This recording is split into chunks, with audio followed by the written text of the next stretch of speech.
Welcome to only IAS. स्वागत है आप सभी लोगों का प्रीलिम बूस्टर न्यूज डिस्कशन में। आज 18 मई 2022 है, तो आइए देख लेते हैं कैसे कौन से इंपॉर्टेंट आर्टिकल्स हैं जो आज हमें कवर करने हैं। हमारा first article Ramgarh Vishdhari wildlife sanctuary के बारे में है। हाल ही में इसे एक टाइगर रिजर्व के तौर पर नोटिफाई कर दिया गया है।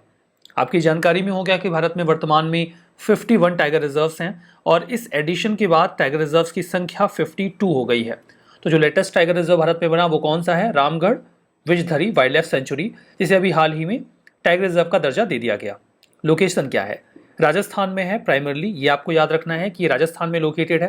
थोड़ा सा और माइक्रो लेवल पे जाएंगे तो जो बूंदी डिस्ट्रिक्ट है लार्जली आपको वहाँ पे मिलेगा, और कुछ हिस्सा भिलवाड़ा और कोटा डिस्ट्रिक्ट का भी इस वाइल्ड लाइफ सेंचुरी में कवर हो जाएगा, जो कि अब टाइगर रिजर्व बन चुका है। गवर्नमेंट ऑफ राजस्थान ने डिक्लेयर किया था इसे सेंचुरी के तौर पे 1982 में। जो सेक्शन 5 है Rajasthan wild life and bird protection act of 1951, उसी को आधार बना के 1982 में इसे वाइल्ड लाइफ सेंचुरी का दर्जा दिया गया। यहाँ पर आपको मिलते हैं Indian wolf, leopards, striped hyena, chinkara, antelope और फॉक्सेस। रामगढ़ वाइल्ड लाइफ, ये विषधरी वाइल्ड लाइफ सेंचुरी जो है ये एक बफर की तरह भी काम करता है रणथंभौर नेशनल पार्क के लिए। काफ़ी फेमस वाइल्ड लाइफ सेंचुरी है, एक बफर के तौर पे भी ये अटैच हो जाती है रणथंभौर नेशनल पार्क के साथ। Ramgarh Vishdhari wildlife century जो है ये भारत का 52nd टाइगर रिजर्व बन गया और राजस्थान का चौथा। इसके अलावा जो 3 टाइगर रिजर्व राजस्थान में हैं, 2000 रणथंभौर, सरिस्का और मुकुंदरा, तो 4 राजस्थान में हैं, आप याद रख सकते हैं। टाइगर का जो स्टेटस है, status of tiger in India report के अकॉर्डिंग जो 2019 में आई थी, भारत में वर्तमान में 20 राज्यों में 2967 2967 टाइगर्स हैं। हो सकता है ये संख्या अब 3000 पार भी कर गई हो। ठीक है, हमारा नेक्स्ट आर्टिकल रेपो रेट के बारे में है। रिजर्व बैंक ऑफ इंडिया ने कुछ समय पहले मॉनेटरी पॉलिसी कमेटी की एक ऑफ साइकिल मीटिंग में जो रेपो रेट है उसे 40 बेसिस पॉइंट बढ़ा दिया इमीडिएट इफेक्ट से। पहले जो रेपो रेट था वो 4 का था और अभी वो 4.40% का है। ये जो चेंज है ये देखिए 4 मई को हो गया था। एक्चुअली में अभी हाल ही में इस पर द हिंदू में एक आर्टिकल आया था, उन्होंने उसमें रेपो रेट के बारे में बड़ा विस्तार से बात करी थी और रेफरेंस उन्होंने भी 4 मई की इसी जो चेंज है ऑफ साइकिल मीटिंग है उसी का लिया था। दैट्स वाई ये अगेन न्यूज़ में आया, तो हमने इसे यहाँ पे रख लिया। रेपो रेट, जिसे रीपर्चेज रेट भी कहा जाता है, ये एक फिक्स्ड इंटरेस्ट रेट होता है। अगर बैंक्स को ओवरनाइट मनी चाहिए, पैसा चाहिए, बैंक को पैसा चाहिए, तो वो किसकी ओर जाएंगे? आरबीआई की ओर जाएंगे। आरबीआई से जब वो पैसा लेंगे, अमाउंट लेंगे या रुपी लेंगे, इसके बदले में उन्हें कोलैटरल के तौर पे कुछ देना होगा। तो बैंक कोलैटरल के तौर पे आरबीआई को देंगे गवर्नमेंट सिक्योरिटी, लेकिन केवल गवर्नमेंट सिक्योरिटी देने भर से तो आरबीआई उनको पैसे दे नहीं देगी, इसके लिए उन्हें कुछ ब्याज भी चुकाना होगा। तो बैंक जो भी पैसा आरबीआई से लेगा उसके लिए वो आरबीआई को कुछ ब्याज चुकाएगा। अब वो ब्याज कितना होगा जो बैंक आरबीआई को चुकाएगा, वही है रेपो रेट। रेपो रेट जो रेट होता है वो काइंड ऑफ इंटरेस्ट रेट होता है, जिसके बेसिस पे बैंक्स को आरबीआई को ब्याज चुकाना होता है, इंटरेस्ट चुकाना होता है।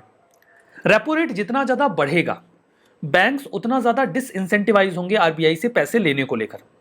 अब जब आरबीआई से बैंक को पैसा मिलेगा तो बैंक क्या करेगा? बैंक लोन देगा फर्दर, और ये पैसा चला जाएगा कहाँ? मार्केट में। मार्केट में जब पैसा ज़्यादा होता है तो आपको पता है कि रुपए की वैल्यू गिर जाएगी और इन्फ्लेशन आएगा। ठीक है, तो अगर इन्फ्लेशन को कंट्रोल करना है तो पहला टूल ये होता है कि मार्केट में मनी सप्लाई को कम किया जाए, मार्केट में पैसा कम पहुंचे। मार्केट में पैसा अगर कम पहुंचाना है तो इसके लिए ज़रूरी होगा कि बैंक आरबीआई से कम उधार ले। बैंक आरबीआई से उधार कम लेना शुरू कर देगा अगर आरबीआई अपने ब्याज की दर बढ़ा दे, और वो ब्याज की दर क्या है? Repo rate. तो जब भी मार्केट में मनी सप्लाई को रिड्यूस करना होता है तो आरबीआई रेपो रेट बढ़ा देता है, तो बैंक्स डिसइंसेंटिवाइज हो जाते हैं आरबीआई से पैसे लेने को लेकर, और तब मार्केट में रिजल्टेंट फॉर्म में मनी सप्लाई गिर जाती है। इसके जरिए इन्फ्लेशन को भी कंट्रोल किया जाता है। तो रेपो रेट एग्जैक्टली क्या है वो आपने इस ग्राफ के माध्यम से समझ ही लिया। ये शॉर्ट टर्म रिक्वायरमेंट फंड्स की पूरी करता है बैंक्स की, जहां पे वो गवर्नमेंट सिक्योरिटीज के बदले में सेंट्रल बैंक से यानी कि आरबीआई से कुछ पैसे ले लेते हैं, बोरो कर लेते हैं, उधार ले लेते हैं। रेपो रेट डायरेक्ट और इनडायरेक्ट इंस्ट्रूमेंट की तरह वर्क करता है आरबीआई की मॉनेटरी पॉलिसी इंप्लीमेंटेशन में, जहां पे वो इसके माध्यम से इन्फ्लेशन एंड मनी सप्लाई को कंट्रोल करते हैं। सिग्निफिकेंस ये है कि ये की बेंचमार्क होता है जिसके माध्यम से जो बैंक्स एंड ऑल होते हैं वो अपने लोन के रेट्स डिसाइड कर सकते हैं। सेकेंडली, ये मार्केट में मनी सप्लाई को कंट्रोल करने का एक बहुत इंपॉर्टेंट टूल होता है। रेपो रेट मॉनेटरी पॉलिसी के टूल के तौर पे काम करता है बिकॉज इसके माध्यम से लिक्विडिटी और फंड्स की जो स्थिति है उसे आरबीआई रेगुलेट कर पाता है। एग्जाम्पल के तौर पे अगर रेपो रेट को डिक्रीज कर दिया जाए यानी कि कम कर दिया जाए तो बैंक्स इंसेंटिवाइज होंगे, उनको फायदा मिलेगा कि वो अपनी सिक्योरिटीज आरबीआई को दें और ज़्यादा पैसे आरबीआई से ले लें और फिर वो पैसा मार्केट में जाएगा और मनी सप्लाई बढ़ जाएगी, मनी सप्लाई इंक्रीज हो जाएगी। और उसका उल्टा अगर रेपो रेट बढ़ा दिया जाए तो फिर बैंक्स डिसइंसेंटिवाइज होते हैं पैसे उधार लेने को लेकर और इसके रिजल्टेंट मनी सप्लाई गिरती है। तो ये तो मामला रेपो रेट का हो गया। यूपीएससी 2023 के लिए कोर्सेस अवेलेबल हैं ओनली आईएएस के पास, आप इन्हें एक्सेस कर सकते हैं। प्रारंभ जो कि आपका फाउंडेशन कोर्स का बैच है, मैं आपको बता दूं ये बैचेस ऑफलाइन और ऑनलाइन दोनों ही मोड्स में अवेलेबल हैं।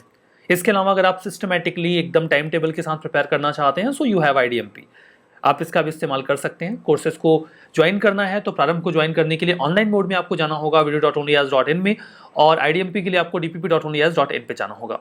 बाकी जानकारी के लिए आप ओनली आईएएस को कॉल भी कर सकते हैं और मेल भी कर सकते हैं जो एग्जिस्टिंग कॉन्टैक्ट डिटेल्स हैं। हमारा नेक्स्ट आर्टिकल एंडोसल्फान के बारे में है। सुप्रीम कोर्ट ने अभी हाल ही में केरला की सरकार को लताड़ लगाई, स्लैम किया, फटकार लगाई, ये कहते हुए कि आपने कुछ भी नहीं किया है एंडोसल्फान पेस्टिसाइड एक्सपोजर के विक्टिम्स को। काफ़ी लंबे समय पहले ये देखा जाने लगा कि कई सारे लोगों ने नेगेटिव सिम्टम्स दिखाने शुरू कर दिए केरला का जो कसरगोड वाला रीजन है बेसिकली वहाँ पे, और कारण के तौर पे जो निकल के आया that was endosulfan pesticide. Endosulfan pesticide के इस्तेमाल को काफ़ी पहले बंद कर दिया गया था, 2011 के दौरान ही कोर्ट ने उसे रोक दिया था और ग्लोबली भी इसे बंद कर दिया गया क्योंकि इसके बहुत ज़्यादा नुकसान देखे जा रहे थे। कई सारे लोगों ने कोर्ट के सामने कंपनसेशन की मांग करी और फाइनली कोर्ट ने 2017 में आदेश दिया कि विक्टिम्स को 3 महीने के भीतर 5 लाख रुपए का कॉम्पनसेशन दिया जाए। इस संबंध में अभी तक कॉम्पनसेशन नहीं दिया गया है, महज 8 लोगों को ये कॉम्पनसेशन दिए गए हैं, जबकि ये कॉम्पनसेशन बहुत बड़ी संख्या में लोगों को दिए जाने हैं, 3000 से ज़्यादा लोगों को। एंडोसल्फान एक ऑर्गेनो क्लोरीन पेस्टिसाइड है जिसे धीमे धीमे पूरी दुनिया में फेज आउट कर दिया गया है। इसके बहुत ही निगेटिव और इन्वायरमेंटल इम्पैक्ट्स होते हैं, हेल्थ और इन्वायरमेंटल इम्पैक्ट्स होते हैं। एंडोसल्फान बहुत ही ज़्यादा कंट्रोवर्शियल हो गया क्योंकि ये टॉक्सिसिटी को बढ़ा रहा था, बायो एक्यूमुलेशन बहुत ज़्यादा होता है, ये किसी भी ऑर्गेनिज्म में चला जाए तो फिर एक्यूमुलेट होता रहता है और ये एंडोक्राइन डिस्ट्रप्टर हमारी बॉडी में इसे भी नुकसान पहुंचाता है। ग्लोबल सिनेरियो की बात करें तो इसे रोकने के लिए 2011 में आया Stockholm convention on persistent organic pollutants 2011 में, और ये 2012 में इफेक्टिव हुआ, जिसके तहत एंडोसल्फान की मैन्युफैक्चरिंग और यूज को बंद कर दिया गया बिकॉज ये ह्यूमन हेल्थ के लिए एक थ्रेट साबित हो रहा था। इंडियन सिनेरियो में सुप्रीम कोर्ट ने एक इंटरिम ऑर्डर के माध्यम से 2011 में जो कई सारे केरला के कसरगोड में इंसिडेंट्स आ रहे थे एंडोसल्फान के साइड इफेक्ट्स के, उसके चलते इसे बैन कर दिया कि प्रोडक्शन, डिस्ट्रीब्यूशन या जो यूज है एंडोसल्फान का भारत में नहीं होगा। लेकिन जो कॉम्पनसेशन की बात की गई थी वो अभी तक दी नहीं गई है, तो इसको लेकर काफ़ी ज़्यादा ह्यू एंड क्राई है और कई सारे जो विक्टिम्स हैं वो काफ़ी लंबे समय से अपने कॉम्पनसेशन का वेट कर रहे हैं। इसके पहले इसका इस्तेमाल cotton, cashew, fruit, T, paddy, tobacco etcetera पे स्प्रे करने के लिए किया जाता था in the form of pesticides, जो व्हाइट फ्लाइज, बीटल्स और वॉर्म्स के अगेंस्ट में वर्क करता था, लेकिन इसका ह्यूमन हेल्थ पे भी बड़ा नुकसान रहा। हमारा next article the places of worship act 1991 के बारे में है। इस समय जो ज्ञानवापी मॉस्क कॉम्प्लेक्स है वो बहुत ज़्यादा कंट्रोवर्सी में है। Kashi Vishwanath temple, Gyanvapi mosque complex, पूरा एरिया, कई सारे जो डिवोटीज हैं उनका ऐसा मानना है कि वहां पे मां श्रृंगार गौरी जो स्थल है वो काफी प्रोमिनेंट है और उन्हें वहां फ्रिक्वेंट विजिट के लिए अलाउ किया जाना चाहिए। यहां पर कोर्ट ने एक वीडियोग्राफी सर्वे का आदेश दिया है। वीडियोग्राफी सर्वे के माध्यम से इस चीज को इंश्योर किया जाए कि मां श्रृंगार गौरी स्थल वहां पर कितना ज्यादा प्रोमिनेंट है और उसी के बेसिस पे डिसीजन लिया जाए कि क्या विजिटर्स को फ्रिक्वेंटली वहां जाने को लेकर अलाउ किया जाना चाहिए। इस ऑर्डर को चैलेंज किया गया, सिविल कोर्ट का ये ऑर्डर था जहां पर वीडियोग्राफी सर्वे की बात की गई। सुप्रीम कोर्ट में इस ऑर्डर को चैलेंज करने के लिए प्ली की गई है। तो यही पूरा मामला है जो न्यूज में है। उम्मीदतन आपने इस टॉपिक के बारे में काफी कुछ पढ़ा और जान भी लिया होगा। यहां पर एक मामला places of worship act of 1991 का भी आता है। 1991 में एक कानून लाया गया था जिसके तहत यह कहा गया कि 15 अगस्त 1947 यानी कि वो दिन जिस दिन भारत देश आजाद हुआ, जिस भी रिलीजियस स्ट्रक्चर का जो भी आइडेंटिटी थी उसे वही मेंटेन रखा जाएगा, उसे किसी अन्य रिलीजियस प्लेस में कन्वर्ट नहीं किया जाएगा। इवन उस धर्म के भीतर भी किसी और सेक्ट के डिनोमिनेशन में उसे कन्वर्ट नहीं करेंगे। अगर हम इस कानून की बात करें the places of worship act of 1991 की, तो इसमें एक सेक्शन 3 किसी भी प्रकार के कन्वर्जन को बार करता है। प्लेसेस ऑफ वर्शिप की बात कर रहे हैं, पूजा स्थलों की बात कर रहे हैं, दर्शनीय स्थलों की बात कर रहे हैं, वो किसी भी रिलीजियस डिनोमिनेशन के हों, उन्हें एक रिलीजियस डिनोमिनेशन से किसी दूसरे रिलीजियस डिनोमिनेशन में परिवर्तित नहीं किया जाएगा, ऐसा इस कानून के सेक्शन 3 में कहा गया। सेक्शन 4 का जो क्लॉज 1 है वो ये डिक्लेयर करता है कि किसी भी एक रिलीजियस श्राइन के रिलीजियस कैरेक्टर को हम चेंज नहीं करेंगे और वो 15 अगस्त 1947 में जो था वही बना रहेगा, उसमें कोई बदलाव नहीं किया जाएगा। सेक्शन 4 क्लॉज 2 ये बोलता है कि अगर 15 अगस्त 1947 के समय कोई भी प्रोसीडिंग चल रही थी इस बारे में कि किस ये रिलीजियस डिनोमिनेशन का ये जो श्राइन है ये किसी और रिलीजन का श्राइन हो सकता है, तो उसे तत्काल प्रभाव से बंद कर दिया जाएगा और कोई भी फ्रेश सूट या लीगल प्रोसीडिंग अब नहीं चलाई जाएगी। आपके मन में सवाल होगा कि अगर इस प्रकार के प्रतिबंध लगाए गए हैं तो फिर राम जन्मभूमि की जो भूमि है उसे कैसे ग्रांट किया गया हिंदू कम्युनिटी के लोगों को। जब ये कानून बनाया गया था उसी समय इसमें सेक्शन 5 ऐड किया गया था जिसमें कहा गया था कि इस कानून में लिखे गए कोई भी प्रावधान राम जन्मभूमि बाबरी मस्जिद केस पर एप्लीकेबल नहीं होंगे और इस संबंध में कोई भी स्वीट अपील या प्रोसीडिंग नहीं की जा सकेगी। मतलब इस पूरे मामले को इस कानून के एम्बिट से बाहर रखा गया था and that is the reason कि वहां पर आसानी से बिना इस कानून के पेज के सेटलमेंट किया जा सका। जो पेनल्टी है उसका भी प्रावधान किया गया है सेक्शन 6 में। अगर कोई व्यक्ति इस प्रावधान को मानने से इनकार करता है तो 3 साल तक के इम्प्रिजनमेंट यानी कि जेल की सजा हो सकती है और फाइन भी हो सकती है। तो ये पूरा places of worship act of 1991 है। हमारा नेक्स्ट आर्टिकल एससीओ राइट्स के बारे में है। रशिया, चाइना, पाकिस्तान और सेंट्रल एशियन कंट्रीज की जो काउंटर टेररिज्म टीम है वो गैदर होगी दिल्ली में। संघाई कोऑपरेशन ऑर्गेनाइजेशन के पार्ट के तौर पे मीटिंग होती है एससीओ रैट्स की यानी कि रीजनल एंटी टेरर स्ट्रक्चर की। 16 से 19 मई के बीच में ये जो पूरी मीटिंग है ये हो रही है। इनिशियली ऐसा लगा था कि पाकिस्तान पॉसिबली इसमें पार्टिसिपेट ना करे, लेकिन पाकिस्तान में अभी हाल ही में सरकार में परिवर्तन आया है, वहां की सरकार बदल चुकी है, तो वहां की सरकार ने अभी ये डिक्लेयर किया कि वो इस एससीओ रैट्स की मीटिंग में शामिल होंगे, जो कि अच्छी बात है, एक पॉजिटिव स्टेप है। कम से कम इस मुद्दे पर सभी देश मिलकर बातचीत कर पाएंगे। अगर हम रैट्स की बात करते हैं तो ये एससीओ का एक परमानेंट ऑर्गन है जो कोशिश करता है कि मेंबर स्टेट्स आपस में कोऑपरेट करें, कोऑर्डिनेट करें, आतंकवाद, सेपरेटिज्म और एक्सट्रीमिज्म को हम रोक सकें। ये सिक्योरिटी और डिफेंस के मुद्दों को आधार बना के बातचीत करते हैं। हेडक्वार्टर्ड है रैट्स उज्बेकिस्तान के ताशकेंट में। एससीओ की बात करते हैं, संघाई कोऑपरेशन ऑर्गेनाइजेशन की बात करते हैं। ये एक परमानेंट इंटरगवर्नमेंटल इंटरनेशनल ऑर्गेनाइजेशन है जहां पे जो ग्रुप में पार्टीज इन्वॉल्व हैं उनकी सरकारें एक साथ मिलकर बैठती हैं। ये Eurasian political, economic and security alliance है। यूरोप और एशिया के देश इसमें शामिल हैं। रशिया बेसिकली इसका हिस्सा है, तो रशिया तो यूरोप और एशिया दोनों में ही आ जाता है। मेंबर कंट्रीज में यू कैन सी कि India, Kazakhstan, China, Kyrgyzstan, Pakistan, Russia, Tajikistan और उज्बेकिस्तान शामिल हैं। 4 देशों के पास ऑब्जर्वर का भी स्टेटस है, 2000 अफगानिस्तान, बेलारूस, ईरान और मंगोलिया। 2001 में इस संस्था को बनाया गया था। इसकी गवर्नेंस के लिए जो सबसे सुप्रीम बॉडी है दैट इज HSC यानी कि हेड्स ऑफ स्टेट काउंसिल। ये सुप्रीम डिसीजन मेकिंग बॉडी है। एससीओ के लिए ये साल में एक बार मिलती है और बातचीत करके डिसीजंस लेती है। एससीओ का जो सेक्रेटेरिएट है वो बीजिंग में है, लेकिन जो रैट्स का सेक्रेटेरिएट है वो उज्बेकिस्तान के ताशकेंट में है। हमारा नेक्स्ट आर्टिकल पंडित मदन मोहन मालवीय जी के बारे में है। Union minister of education Dharmendra Pradhan ji ने पिच किया है इस आइडिया को कि हम एक मालवीय मिशन चलाएंगे जिसके माध्यम से पूरे देश में हम टीचर्स एजुकेशन या फैकल्टी डेवलपमेंट का एक इकोसिस्टम तैयार करेंगे ताकि टीचर्स को ट्रेन किया जाए, वो बेटर एजुकेशन ग्रांट कर सकें। बात करते हैं पंडित मदन मोहन मालवीय जी के बारे में। 1861 से 1946 के बीच का इनका पूरा जीवन रहा। इंडियन एजुकेशनिस्ट और फ्रीडम फाइटर रहे थे। महात्मा गांधी जी ने इन्हें महामना का टाइटल दिया।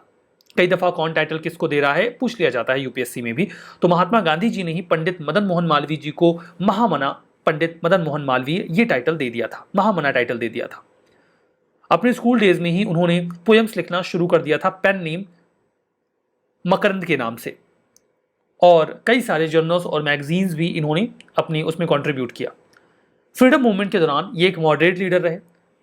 इंडियन नेशनल कांग्रेस के 4 बार प्रेसिडेंट रहे, 1909, 18, 32 और 33 में। यद्यपि इन्हें गिरफ्तार कर लिया गया था तो 32 और 33 के सेशंस को प्रेसाइड नहीं कर पाए थे। इन्होंने फाउंड किया बनारस हिंदू यूनिवर्सिटी बीएचयू को वाराणसी में 1916 में, जो बना बीएचयू एक्ट ऑफ 1915 के तहत। और ये 1919 से लेकर 1938 तक वीसी यानी कि वाइस चांसलर भी रहे बीएचयू के। अभ्युदय एक हिंदी वीकली था जो इन्होंने 1907 में शुरू किया था और इसे इन्होंने डेली बेसिस पे लॉन्च करना शुरू कर दिया था 1915 में। इन्होंने मर्यादा एक हिंदी मंथली स्टार्ट किया 1910 में। लीडर इनका इंग्लिश डेली था जो डेली बेसिस पे पब्लिश किया जाता था। 1909 में इसे शुरू किया गया था और ये बोर्ड ऑफ डायरेक्टर्स जो हिंदुस्तान टाइम्स है उसके रहे 1924 से 46 के बीच में। तो काफ़ी अच्छा कॉन्ट्रीब्यूशन रहा इनका। हमारा नेक्स्ट आर्टिकल बायो मटीरियल के बारे में। बायो मटीरियल कोई भी ऐसा मटीरियल होता है जो हमारी बॉडी के साथ इंटरेक्ट करता है और किसी भी प्रकार की हीलिंग में या डायग्नोसिस में हमारी मदद करता है। एग्जाम्पल के तौर पे कोई एक पट्टी जो आपके घाव पे बांधी जाती है और वो हमारी बॉडी को हील करे बजाय इसके कि नुकसान पहुंचाए। बायोमटेरियल कोई भी ऐसा सब्सटेंस हो सकता है जिसे इंजीनियर किया जाए कि हमारे बायोलॉजिकल सिस्टम के साथ इंटरेक्ट करके मेडिकल पर्पज से हमारी मदद करे। वो थेरेपैटिक या डायग्नोस्टिक हो सकता है। अभी हाल ही में जो बायोमटेरियल डेवलप किया गया है वो हमारे बॉडी में हीलिंग प्रोसेस को हेस्टन करेगा। इसे हम डिराइव कर रहे हैं पॉलीमर पुलुलन से। जो पॉलीमर पुलुलन है वो एक फंगस से निकलता है। उस फंगस का नाम है Aureobasidium pullulans and that is the reason कि इसे पॉलीमर पुलुलेंस कहा जा रहा है। ठीक है, जो बायोमटेरियल है ये बॉन्ड को डिसइंफेक्ट करने में कैपेबल होगा और हीलिंग प्रोसेस को तेज करेगा। हमारा next article first international migration review forum के बारे में है, जहां पर minister of state for external affairs V Muraleedharan एक इंडियन डेलीगेशन को लीड करेंगे और इस रिव्यू फोरम में शामिल होंगे। 17 से 20 मई के बीच में शामिल हो रहे हैं। ये एक primary inter governmental global forum है जहां पे हम बातचीत करते हैं कि लोग एक देश से दूसरे देश में जब माइग्रेट कर रहे हैं तो उसका लोकल, नेशनल, रीजनल या फिर ग्लोबल लेवल पे क्या प्रोग्रेस है, उसके क्या इंपैक्ट्स ऑल होते हैं, उसे रिव्यू करते हैं वो प्रॉपरली। इस मीटिंग में कोशिश की जाती है कि हम सेफ, ऑर्डरली और रेगुलर माइग्रेशन को इंश्योर करें। यहाँ पर 4 इंटरैक्टिव मल्टी स्टेक होल्डर्स होते हैं जहां पर राउंड टेबल या पॉलिसी डायलॉग या प्लीनरी में बातचीत की जाती है। रिवीजन करते हैं। Ramgarh Vishwadhari wildlife sanctuary Maharashtra में है, गलत है, ये राजस्थान में है। रेपो रेट अगर रिड्यूस किया जाए तो मनी सप्लाई घट जाती है, गलत है, मैंने बताया बढ़ जाएगी। पंडित मदन मोहन मालवीय, इन्होंने इंग्लिश डेली लीडर स्टार्ट किया था 1909 में, ये सही है। और एससीओ रैट्स बीजिंग में हेडक्वार्टर्ड है, गलत है, ये तास्केंट में हेडक्वार्टर्ड है। तो हमारा आज का ये सेशन समाप्त होता है। उम्मीद करते हैं ये आपके लिए फायदेमंद रहा होगा। So that's all for now, thank you very much.